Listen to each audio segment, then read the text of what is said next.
Good morning, class 7th. Today we shall start chapter 1 of our history book. जो आपकी history book है our past है ना, हमारी जो एसएसटी की सेकंड बुक है आवर पास्ट, उसका सेकंड पार्ट जो हम पढ़ेंगे आज।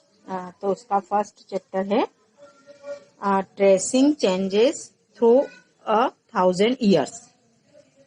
Tracing changes through 1000 years। इसका मीनिंग होता है कि जो मतलब 1000 years के 1000 years में क्या क्या चेंजेस हुए उसके बारे में हम पढ़ेंगे कि 1000 साल के बाद क्या मतलब 1000 साल में कैसे चेंज हुआ। चेंज होता रहता है ना, जो जैसे कि ये वर्ल्ड है ये हमेशा चेंज होता रहता है। जैसे फॉर एग्जाम्पल अगर हम अभी समझे कि कैसे चेंजेस हुआ तो हमको ये दिखता नहीं है, लेकिन ये चेंजेस ऑटोमेटिक चलता है। फॉर एग्जाम्पल जब भी हम देखते हैं कि पहले जिस एरिया में पहले खेत थे है ना, फिर पेड़ पौधे ज्यादा थे, तो उस एरिया में आप लोग क्या करते हैं, कॉलोनीज काट देते हैं है ना। खेत खत्म हो गया, वहां पर कॉलोनीज बन गई है, पेड़ पौधे कम हो गए। तो इस तरह से जैसे चेंजेस जो है वो कैसे होते हैं, तो 1000 years के बीच में जो चेंजेस हुआ उसको हम पढ़ेंगे। अब देखो ये आपको क्या दिख रहा है, यहाँ पर एक मैप है। ये क्या है, मैप। जबकि आजकल ये मैप है पहले के, है ना, जो अभी हम चैप्टर में पढ़ेंगे। लेकिन इसके पहले अभी के मैप कैसे होते हैं, बिल्कुल इससे अलग होते हैं, है ना। तो ये मैप है, इसके बारे में हम पहले तो यहाँ पढ़ लेते हैं कि मैप फर्स्ट। ये मैप, इसमें इस चैप्टर में 2 मैप आपको दिए हैं। ये मैप फर्स्ट है, a section of the world map drawn by the geographer Al Idrisi in the 12th century showing the Indian subcontinent from land to sea। Means कि ये जो मैप फर्स्ट है ये किसके द्वारा बनाया गया था, एक जियोग्राफर थे जो कि जिनका नाम था अल इद्रिशी। उन्होंने ये बनाया था 12th century में, है ना। और इसमें उन्होंने इंडियन सब कॉन्टिनेंट को मतलब समुद्र से फ्रॉम लैंड टू सी, मतलब समुद्र से लेकर सी, लैंड से लेकर समुद्र तक का उसमें हमारे इंडियन सब कॉन्टिनेंट को उन्होंने इसमें शो किया है।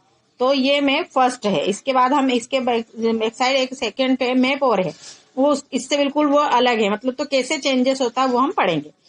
Take a look at map first and 2। Map first was made in 1154 CE by the Arab geographer Al-Idrisi। The section reproduced here is a detail of the Indian subcontinent from his large map of the world। Map 2 was made in the 1720s by a French cartographer। The two maps are quite different even though they are of the same area। अब वो बोल रहे हैं कि जो map first है उसको अल इद्रिसी ने बनाया है। जो उन्होंने इसमें क्या मतलब एक बहुत बड़ा मैप बनाया है पूरे, और उन्होंने वर्ल्ड में उसमें जो इंडियन सब कॉन्टिनेंट है उसके उसके एक बड़े भाग को अपने बड़े मैप पर उसको दिखाया है।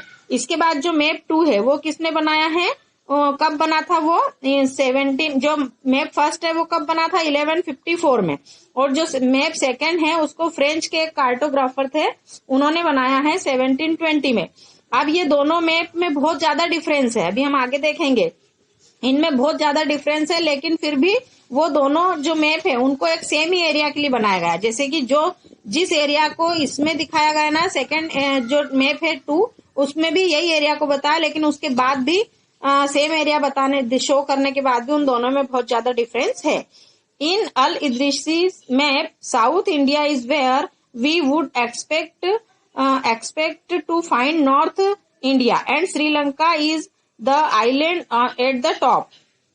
place names are marked in Arabic। तो वो बोल रहे हैं कि जो अल इद्रिसी का जो मैप है ना उसमें जो साउथ इंडिया है वो वहां पर है जहां पर हम नॉर्थ इंडिया देखते हैं, मतलब जहां हम जिसपे नॉर्थ इंडिया हमको दिखाई देता है, हम जहां पर हम सोचते हैं कि यहाँ पर नॉर्थ इंडिया होना चाहिए, वहां पर हमको क्या दिखता है अल इद्रिसी के मैप में साउथ इंडिया, है ना। और जो श्रीलंका है वो मतलब एक आइलैंड के रूप में टॉप के ऊपर दिखता है मैप में, ऊपर के भाग, है ना। और इसके जो इसमें जो प्लेसेस के नेम है, जैसे जो प्लेस के नेम है उनको कौन सी लैंग्वेज में लिखे गए हैं, अरेबिक लैंग्वेज में लिखे गए, ठीक है।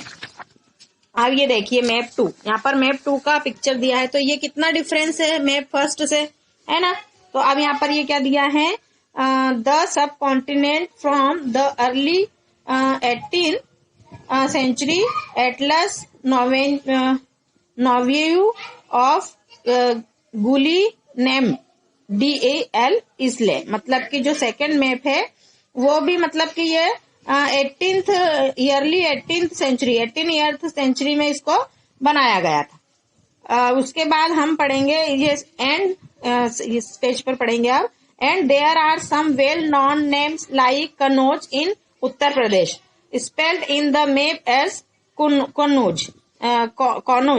Map 2 was made nearly 600 years after Map 1, during which the time information about the subcontinent had changed considerably. This map seems more familiar to us, and the coastal areas in particular are surprisingly detailed. This map was used to European sailors and merchants on their voyages. मतलब वो बोल रहे हैं कि जो जिसमें जैसे इसके जो फर्स्ट मैप है उसकी लैंग्वेज अरेबिक है ना, और वहां पर जैसे कि जो कन्नौज है जिसको कि and there are some well known names like Kannauj, जैसे हम कन्नौज जो उत्तर प्रदेश में कन्नौज है उसको मतलब उसमें अरेबिक भाषा में ये कन्नौज लिखा हुआ है, तो उसको भी मतलब हमको समझने में डिफिकल्ट होता है। उसके बाद वो बोल रहा है कि जो मैप 2 है वो फर्स्ट मैप के बनने के 600 ईयर्स बाद बनाया गया मैप 2, जबकि इस टाइम की जो इंफॉर्मेशन है वो सब कॉन्टिनेंट की बिल्कुल चेंज हो जाती है, क्योंकि 600 ईयर्स में तो बहुत सारी चीजें चेंज हो जाती है। तो वो बोल रहे हैं कि ऑब्वियस है कि जो हमारा इंडियन सब कॉन्टिनेंट है वो पूरी तरह से चेंज हो गया होगा।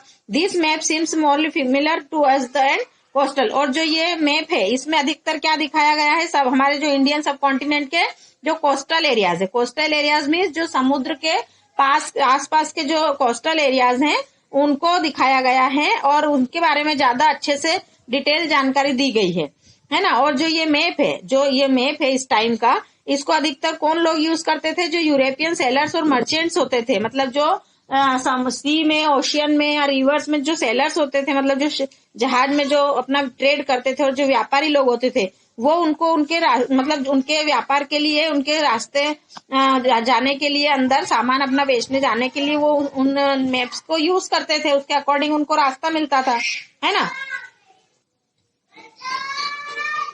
Yes, look at the areas in the interior of the sub continent on map 2. Are they as detailed as those on the coast? Follow the course of the river Ganga and see how it is shown.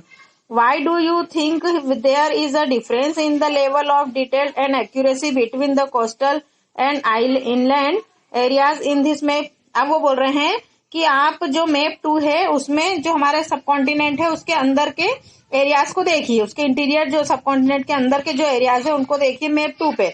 तो फिर वो बोल रहा है कि अब आप उसमें जो कोस्टल की जो डिटेल्स दी हुई है मैप 2 में, तो उसको देखिए, और उसके बाद आप अपनी जो गंगा रिवर है उसको देखिए कि उसको कहाँ पर शो किया गया, गंगा रिवर वहां पर कहाँ पर दिख रही है।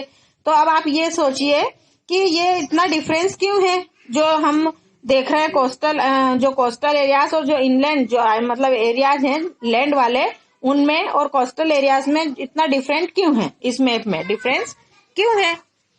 Equally important is the fact that the science of cartography differed in the two periods. When historians read documents, maps and texts from the past, they have to be sensitive to the different historical backgrounds, the contexts in which information about the past was produced.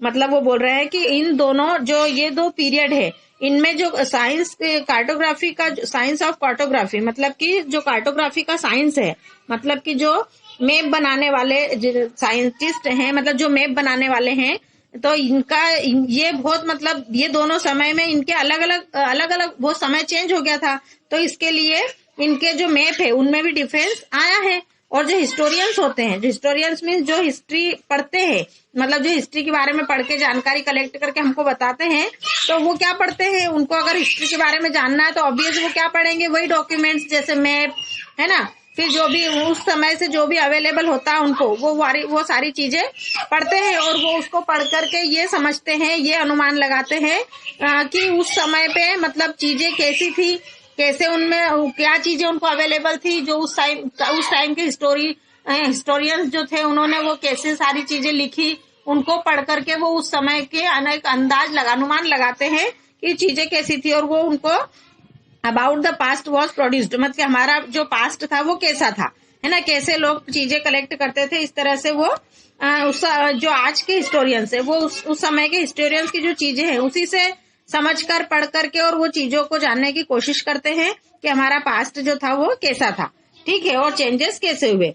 अब new and old terminologies, मतलब कि जो new मतलब अभी की और old means पुरानी, तो जब जैसे कि जो सभी चीजों में चेंजेस होता है, तो जैसे टर्मिनोलॉजीज मीन्स शब्दावली या लैंग्वेज हम जिसको बोल सकते हैं कि पहले जो लैंग्वेज चलती थी वो कैसे चेंज होकर आज उस समय जैसे मीनिंग उसका पहले क्या निकलता था उसका मीनिंग आज वही शब्द का मीनिंग आज दूसरा निकलता है, वो हम पढ़ेंगे इसके नेक्स्ट वाले पैराग्राफ में, ठीक है। New and old terminologies, if the context in which information is produced changes with time, what about language and meaning?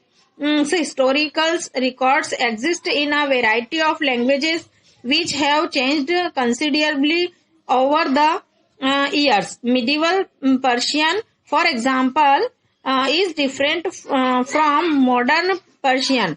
The difference is not just with regard to grammar and vocabulary. The meanings of word also change over time. वो देखो यही बोल रहे हैं वो कि जो भी टाइम के साथ साथ जैसे जो इन्फॉर्मेशन हमको जो उस टाइम पे मिली है ना, तो वो इन्फॉर्मेशन भी चेंज, मतलब जो उस टाइम की इन्फॉर्मेशन थी वो आज उसकी इन्फॉर्मेशन के साथ समय के साथ साथ वो भी चेंज हुई है। उससे अलावा उसके साथ साथ मतलब जो लैंग्वेज है वो उसका मीनिंग ये सारे सब भी चेंज हो गए, क्योंकि हिस्टोरिकल जो होते हैं वो जो रिकॉर्ड्स होते हैं उस समय के उनमें भी वैरायटी आती है। कैसे चेंज हो गए, जैसे कि उस समय जो मिडिवल पीरियड में जो पर्शियन लैंग्वेज मतलब उसमें भी आज की पर्शियन में और उस समय की जो मिडिवल पीरियड की जो पर्शियन लैंग्वेज थी उसमें भी बहुत ज्यादा डिफरेंट हो गया। और वो बोल रहा है कि ये जो डिफरेंस है सिर्फ एक कोई ग्रामर या वोकेबुलरी में नहीं, बल्कि जो वर्ड है उसके मीनिंग भी समय के साथ चेंज हो गए हैं। अब वो एक एग्जाम्पल के द्वारा हमको समझा रहे हैं कि टेक द टर्म हिंदुस्तान, हम एक शब्द ले लेते हैं हिंदुस्तान फॉर एग्जाम्पल के लिए। Today we understand it as India, the modern nation state. When the term was used in the 13th century by Minhaj e Siraj, a chronicler who wrote in Persian. He meant the areas of Punjab, Haryana and the lands between the Ganga and Yamuna. Means वो बोल रहा है कि हम एक Hindustan term ले लेते हैं एग्जाम्पल के लिए। आज हम हिंदुस्तान का मीनिंग हमको क्या समझ में आता है आज के दिन में, हम उसको एक नेशन स्टेट मतलब एक हमारा राष्ट्र है वो, है ना, इंडिया जो हमारा एक राष्ट्र है। लेकिन जब ये टर्म सबसे पहले 13th सेंचुरी में मिनहाज ए सिराज जो एक क्रॉनिकलर थे उन्होंने मतलब यूज किया था, तो उन्होंने जब पर्शियन में लिखा था हिंदुस्तान, तो उसका मीनिंग ये था कि जो वो एरियाज जो पंजाब, हरियाणा और जो कि गंगा और यमुना के बीच की जो लैंड है उसके लिए उन्होंने एक हिंदुस्तान टर्म का यूज किया था। He used the term in a political sense for lands that were a part of the dominions of the Delhi sultan. और उन्होंने मतलब एक पॉलिटिकल सेंस के हिसाब से इस लैंड का जो कि दिल्ली सुल्तान की अधिकार क्षेत्र में आते थे उसके लिए उन्होंने इस टर्म का यूज किया था। The area include in this term shifted with the extent of the सल्तनत but the term never include south India. और मतलब उन्होंने जो ये एरिया थे जो कि बाद में और भी दिल्ली जो सल्तनत के साथ चेंज हुए, मतलब जैसे जैसे दिल्ली सल्तनत बढ़ी तो वो ये जो टर्म थी हिंदुस्तान वो उसके लिए अलग मतलब बड़ा, जैसे जैसे दिल्ली सल्तनत बड़ी हुई तो उसके साथ साथ इस टर्म का मीनिंग जो है ये भी शिफ्ट हुआ कि भाई जहां जहां दिल्ली सल्तनत है उसके लिए हिंदुस्तान टर्म जो है शब्द का यूज होने लगा। लेकिन इस शब्द का यूज मतलब साउथ इंडिया के लिए कभी भी यूज नहीं हुआ कि साउथ इंडिया को मतलब हिंदुस्तान से बिल्कुल अलग माना जाता था south. Bye contrast in the early 16th century, Babur used Hindustan to describe the geography, the fauna, and the culture of the inhabitants of the sub continent. उसके बाद जो बाबर था उसने इसको एक जियोग्राफी मतलब भारत की जो जियोग्राफी है उसके लिए उसका डिस्क्राइब किया हिंदुस्तान शब्द का। कब? इन 16th सेंचुरी में बाबर ने जो हिंदुस्तान का जो को डिस्क्राइब किया कि हिंदुस्तान जो का अर्थ क्या है, उन्होंने उसके जो जियोग्राफी के अकॉर्डिंग उसको यूज किया। जैसे उसके अकॉर्डिंग उनकी जो भारत में जो लोग रहते थे सब कॉन्टिनेंट में, उनकी जो कल्चर है, उनकी आदतें, उसके अकॉर्डिंग उन्होंने उसको बताया। As we will see later in the chapter, this was somewhat similar to the way the 14th century poet Amir Khusro used the word Hind, while the idea of a geographical and culture entity like India did exist. The term Hindustan did not carry the political and national meaning which we associate with today. उसके बाद जो बोल रहे हैं कि हम ये, इसके बाद हमने ये देखा कि जो अमीर खुसरो थे, उन्होंने भी मतलब 14th सेंचुरी में एक पोएट थे अमीर खुसरो, उन्होंने एक वर्ड क्या यूज किया? हिंद। क्या यूज किया? हिंद। जबकि उस टाइम पे जो जियोग्राफिकल कल्चर था इंडिया का, मतलब वो अस्तित्व में नहीं था। मतलब पहले जो इंडिया, जैसे आज हम एक कंट्री बोलते हैं हमारी इंडिया को, तो उस टाइम पे ऐसा एक यूनिटी नहीं थी। उस टाइम पे क्या था कि लोग जैसे कि अलग अलग हर क्षेत्र में एक राजा होता था, उसका जहां तक उसका राज था, उसके बाद दूसरा राजा, इस तरह से जैसे आज हमें इंडिया को एक कंट्री के रूप में जानते हैं, इस तरह से पहले इंडिया को कोई एक कंट्री के रूप में नहीं जाना जाता था। अलग अलग राजा महाराजा अपने अपने हिसाब से राज करते थे, एक दूसरे से युद्ध करते थे, और जिस क्षेत्र को वो जीत लेते थे उसको भी फिर अपने राज्याधिकार में मिला लेते थे। तो वो बोल रहे हैं कि अमीर खुसरो ने भी उसको मतलब एक उसके कल्चर और जियोग्राफी के अकॉर्डिंग हिंद शब्द यूज किया, लेकिन उस जो हिंदुस्तान का वर्ड है उसका मीनिंग मतलब पॉलिटिकल और नेशनल मीनिंग से नहीं था, जो कि आज हम एक यूनिट में रहते हैं। मतलब आज एक कंट्री के रूप में एक पॉलिटिकल या नेशनल मीनिंग निकलता है। आज के टाइम पे अगर हम हिंदुस्तान का मीनिंग देखते हैं एज ए इंडिया, तो उसका एक मतलब एक वो राष्ट्रीय कंट्री है ना, नेशनल कंट्री है। तो इस तरह से हर शब्द का मतलब उनके कहने का मतलब की मीनिंग समय के साथ बदल रहा है। ठीक है, अब इसके बाद का हम इसके नेक्स्ट वीडियो में एक्सप्लेन करेंगे। ओके, इसको आप आगे रीड करके रखेंगे। ठीक है, thank you, good day now.